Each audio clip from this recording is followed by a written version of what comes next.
മനസ്സിൽ തങ്ങി നിൽക്കുന്ന കുറെ ക്യാരക്ടേഴ്സ് ഉണ്ട്. അഗെയിൻ ലാലേട്ടനിലേക്ക് വരുന്നു. അദ്ദേഹത്തിന്റെ ദശരഥം സിനിമയിലെ രാജീവ് മേനോൻ. അതിൽ ലാസ്റ്റ് ഡയലോഗ് ഉണ്ടല്ലോ, മറ്റേ ആനി മോനെ സ്നേഹിക്കുന്നത് പോലെ മാഗിക്ക് എന്നെ സ്നേഹിക്കാൻ കഴിയും. ആ സമയത്ത് ലാലേട്ടൻ്റെ ഒരു കൈവെപ്പുണ്ട് തോളില്, ഇങ്ങനെ ഒരു വിറയലുണ്ട് അദ്ദേഹത്തിന്റെ കൈ കൊണ്ട് അഭിനയിക്കുന്ന മനുഷ്യൻ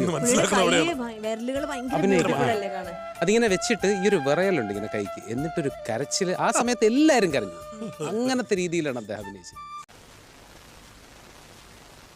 ആനി മോനെ സ്നേഹിക്കുന്ന പോലെ മാഗിക്ക് എന്നെ സ്നേഹിക്കാം.